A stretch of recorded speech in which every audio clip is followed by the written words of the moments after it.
Bonsoir et bienvenue sur l'Atlas des contes. Pour un voyage dans le temps et l'histoire, installez-vous confortablement, fermez doucement les yeux et laissez vos épaules se détendre. Ce soir, je t'emmène loin, très loin, dans les plaines tièdes du Mandé, où le vent sent l'herbe sèche et le miel sauvage. Un enfant que tout le monde croyait fini va se lever doucement et changer le monde.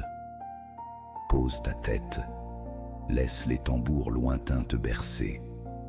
Je vais te murmurer l'une des plus belles légendes d'Afrique, celle du petit garçon devenu roi lion, le fondateur d'un empire majestueux, Soundiata Keïta.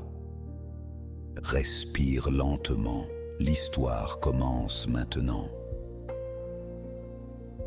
La naissance de l'empire malien. Il y a bien longtemps, au XIIIe siècle, l'ancien empire du Ghana, puissant et légendaire, s'affaiblissait. Ses rois, autrefois respectés et redoutés, peinaient à maintenir le contrôle des routes commerciales qui traversaient le désert et les savanes. Les armées, jadis si redoutables, n'étaient plus suffisantes pour protéger les caravanes de marchands et leurs richesses.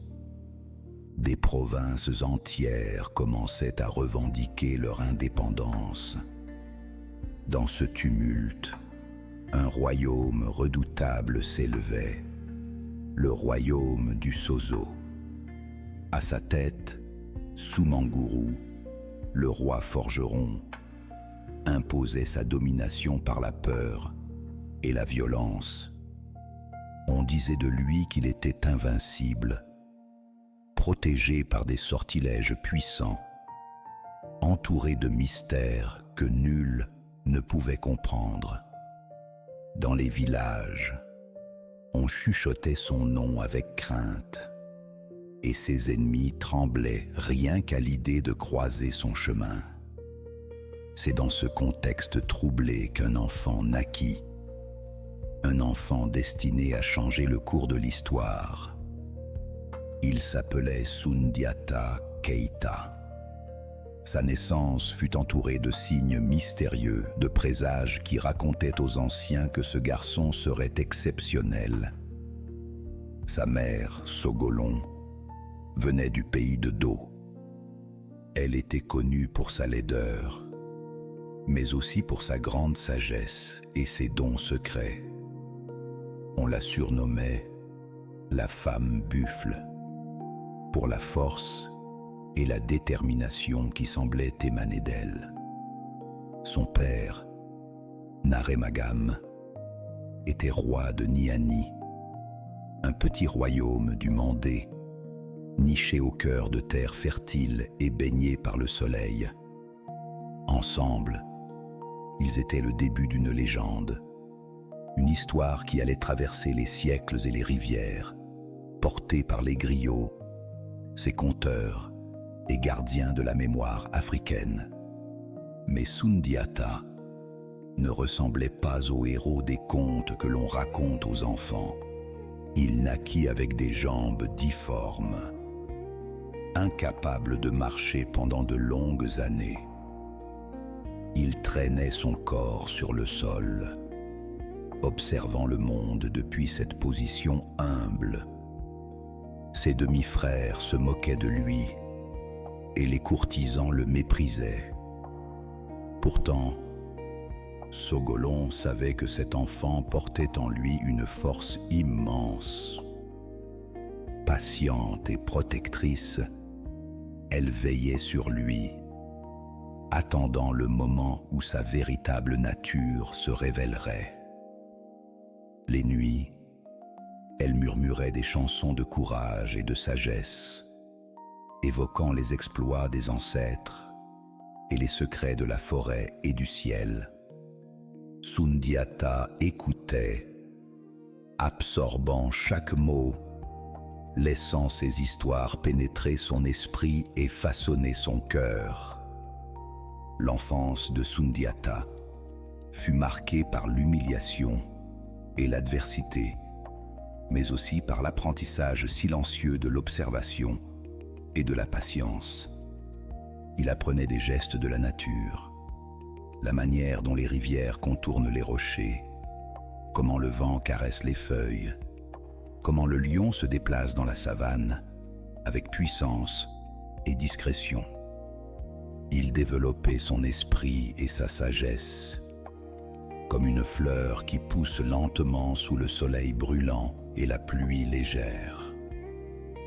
Et un jour, tout changea. Sundiata avait environ 7 ans. La première épouse du roi, jalouse et cruelle, défia Sogolon. « Demande à ton fils de cueillir des feuilles de baobab pour préparer un repas. » Tout le monde savait que cela serait impossible.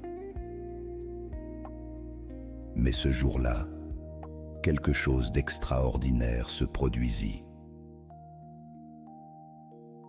Sundiata se leva, droit sur ses jambes, saisit une barre de fer énorme que plusieurs hommes n'auraient pu soulever et s'en servit comme d'une canne. Doucement, avec une détermination tranquille, il marcha vers l'arbre imposant, cueillit les feuilles demandées et, comme par miracle, arracha l'arbre tout entier pour le déposer aux pieds de sa mère. Le vent se mit à souffler doucement, comme pour applaudir le geste du garçon, et les oiseaux s'envolèrent en un ballet gracieux. Les habitants de Niani, témoins de ce miracle, restèrent silencieux, émerveillés. L'enfant méprisé devint un jeune garçon fort, charismatique, respecté par tous ceux qui croisaient sa route. Sa métamorphose inquiétait déjà ses ennemis, notamment la première épouse du roi, mère du prince héritier d'Ankarantuman, qui craignait que les prophéties anciennes ne se réalisent. Dans les cours sombres du palais, les chuchotements parlaient d'avenir, de destin et de la force d'un enfant que personne n'aurait cru capable de marcher un jour. Puis vint un jour sombre. Le père de Sundiata, Naragan, mourut. Dankarantuman monta sur le trône, mais il ne pouvait protéger le royaume face à Sumanguru, le roi forgeron. La mère de Sundiata prit alors une décision courageuse. Pour protéger son fils et assurer son destin, elle partit en exil avec Sundiata et les autres enfants de la famille royale. Cette fuite n'était pas une défaite. C'était le premier pas vers un avenir grandiose. Ils traversèrent des forêts, des rivières et des savanes, dormant sous les étoiles, écoutant le murmure des vents et des animaux nocturnes. Chaque nuit, Sogolon racontait à Sundiata et aux enfants des histoires de courage, de patience et de sagesse, préparant leurs esprits pour l'avenir. L'exil dura plusieurs années. Pour Sundiata, ce fut une école de vie incomparable. Il parcourut des royaumes voisins, apprenant les coutumes, forgeant des alliances et découvrant la richesse et la diversité des peuples d'Afrique de l'Ouest. Sous la protection du roi Musa Tunkara de Mema, il apprit l'art de gouverner, la diplomatie et la stratégie. Il devint habile au maniement de l'épée et de la lance, capable de guider des hommes et de négocier avec sagesse. Mais plus que tout, il comprit l'importance de la patience, de l'observation et de la réflexion. Pendant ce temps, Sumanguru gouvernait le Mandé par la peur. Les villages brûlaient, les familles fuyaient, et les forgerons étaient contraints de travailler pour le tyran. Les griots, gardiens de la mémoire et conteurs, devaient chanter ses louanges ou se taire pour toujours. Pourtant, dans les campements cachés de la forêt et dans les villages secrets, l'espoir vivait encore. Les hommes murmuraient le nom de Sundiata, attendant le moment où il reviendrait libérer le Mandé. Des émissaires courageux traversèrent les terres dangereuses pour retrouver l'héritier légitime et le supplièrent de revenir. Sundiata, devenu un jeune homme fort et sage, rassembla ses alliés, rois, chefs, chasseurs et guerriers qu'il avait rencontrés pendant son exil. Ensemble, ils allaient affronter Sumanguru et libérer le Mandé.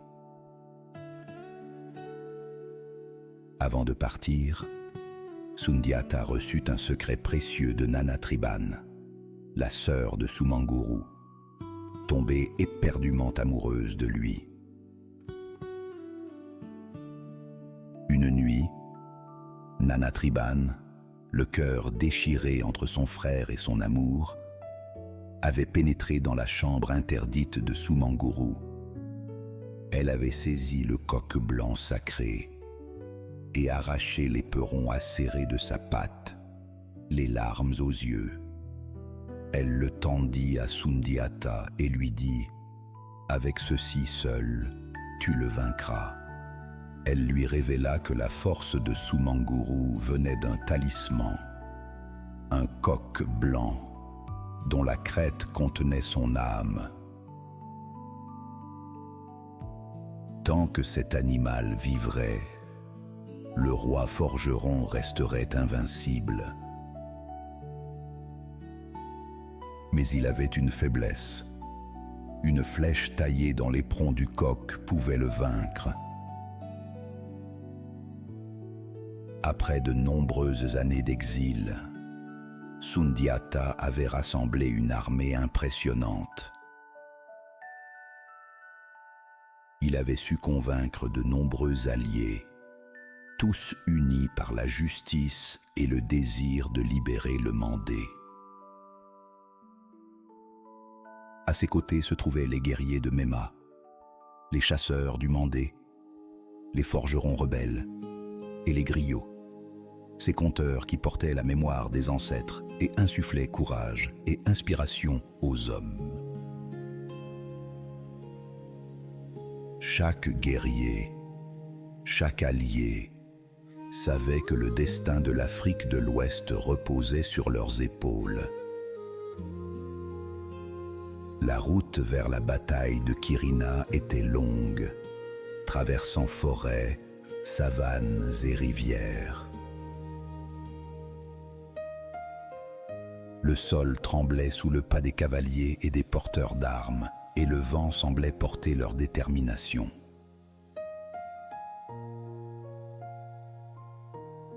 Sumanguru, le roi forgeron, avait appris le retour de Sundiata.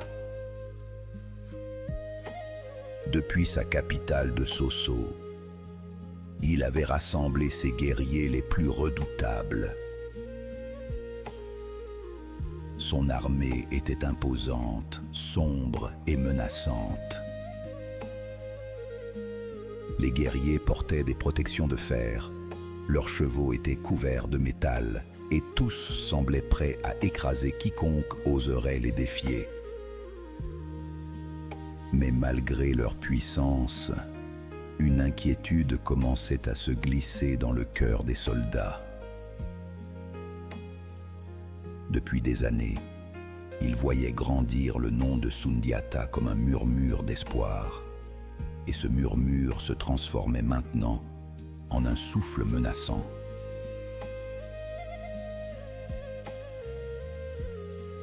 Ils savaient que la victoire nécessiterait non seulement la force des armes, mais aussi la ruse et la patience qu'il avait cultivée pendant son exil.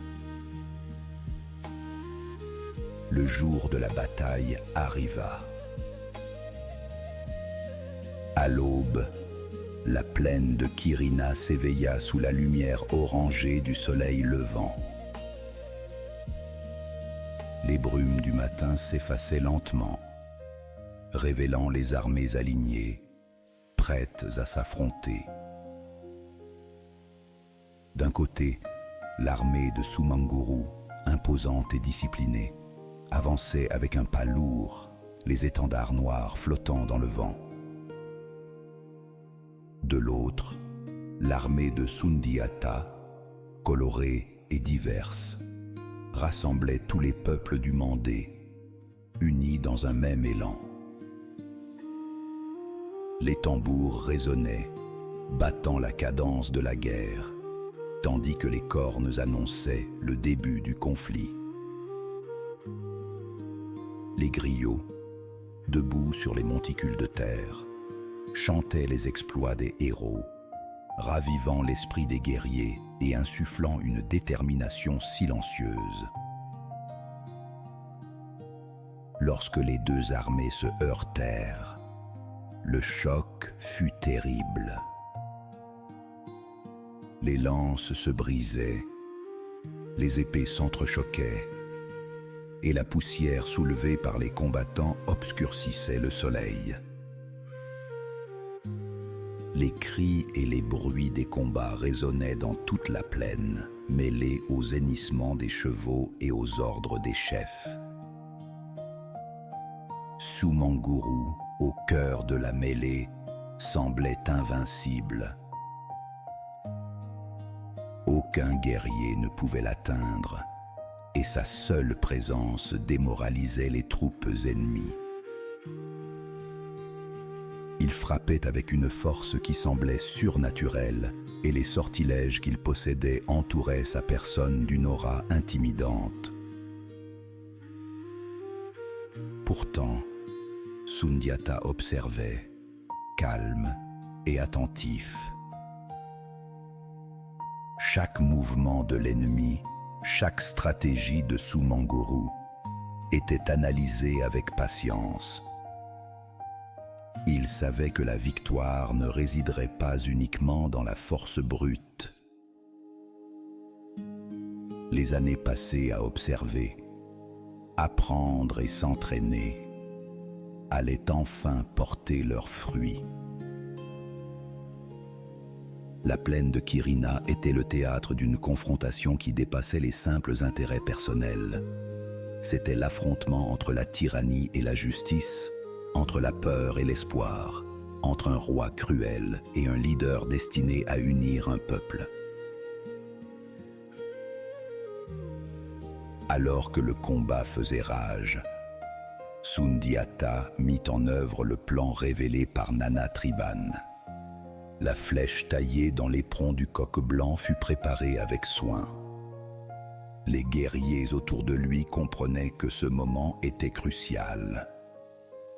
Dans le silence relatif créé par la concentration et la tension, Sundiata banda son arc, visa avec précision et décocha le projectile.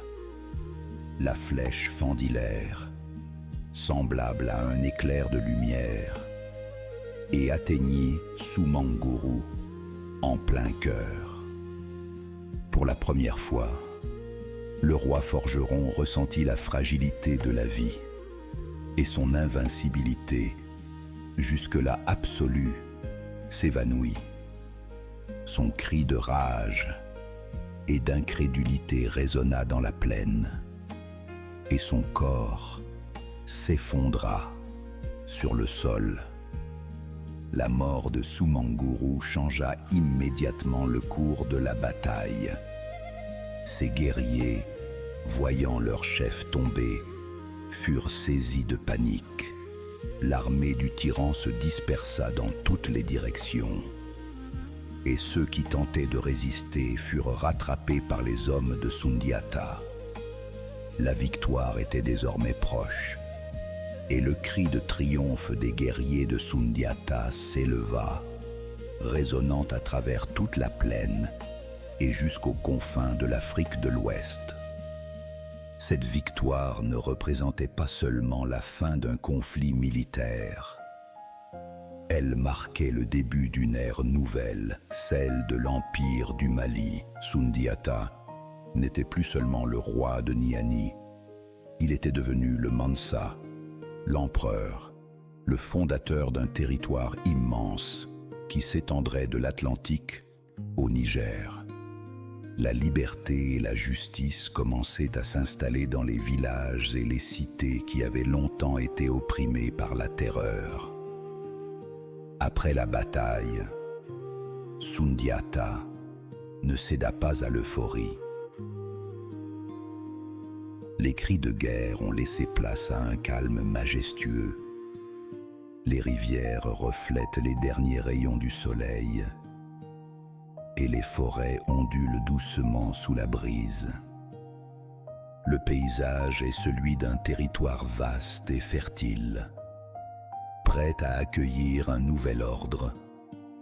C'est ici que commence le véritable travail de Sundiata Keïta, le roi lion, celui qui allait transformer un royaume divisé en un empire prospère et durable. Après la victoire sur Sumanguru, Sundiata ne se contenta pas de lever les armes.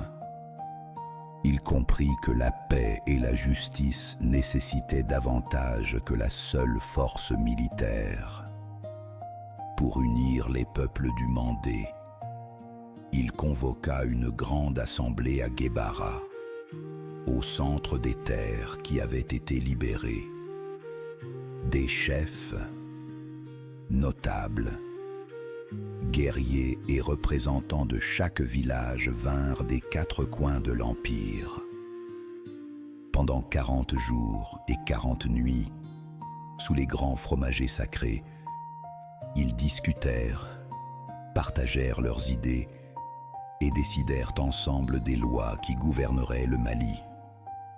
Les griots, fidèles conteurs de l'histoire, chantaient les exploits passés et les légendes anciennes. Leur voix, douce et profonde, résonnait à travers les arbres, apportant la mémoire des ancêtres et rappelant à tous l'importance de la justice et de l'équité.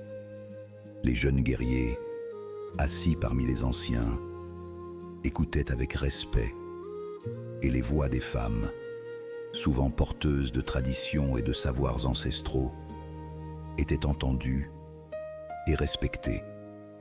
Cette assemblée donna naissance à la charte du Manden, première constitution écrite ou transmise oralement d'Afrique de l'Ouest, un texte fondateur d'une modernité remarquable pour l'époque.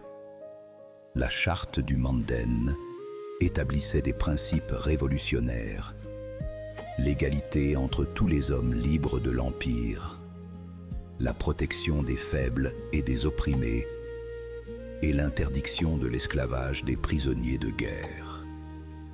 Les femmes y recevaient des droits spécifiques, et des sanctions étaient prévues contre ceux qui maltraitaient leurs épouses.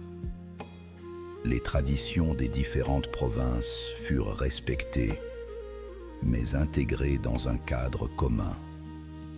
Cette flexibilité administrative permit à Sundiata de gouverner un territoire immense, avec des peuples aux coutumes et langues variées, tout en garantissant l'unité et la justice. Imaginez les villages du Mandé renaissant après des années de terreur. Les marchés s'ouvrent à nouveau, remplis d'or, de sel, d'ivoire et d'épices. Les artisans, comme les forgerons et les tisserands, reprennent leur travail, fiers et libres.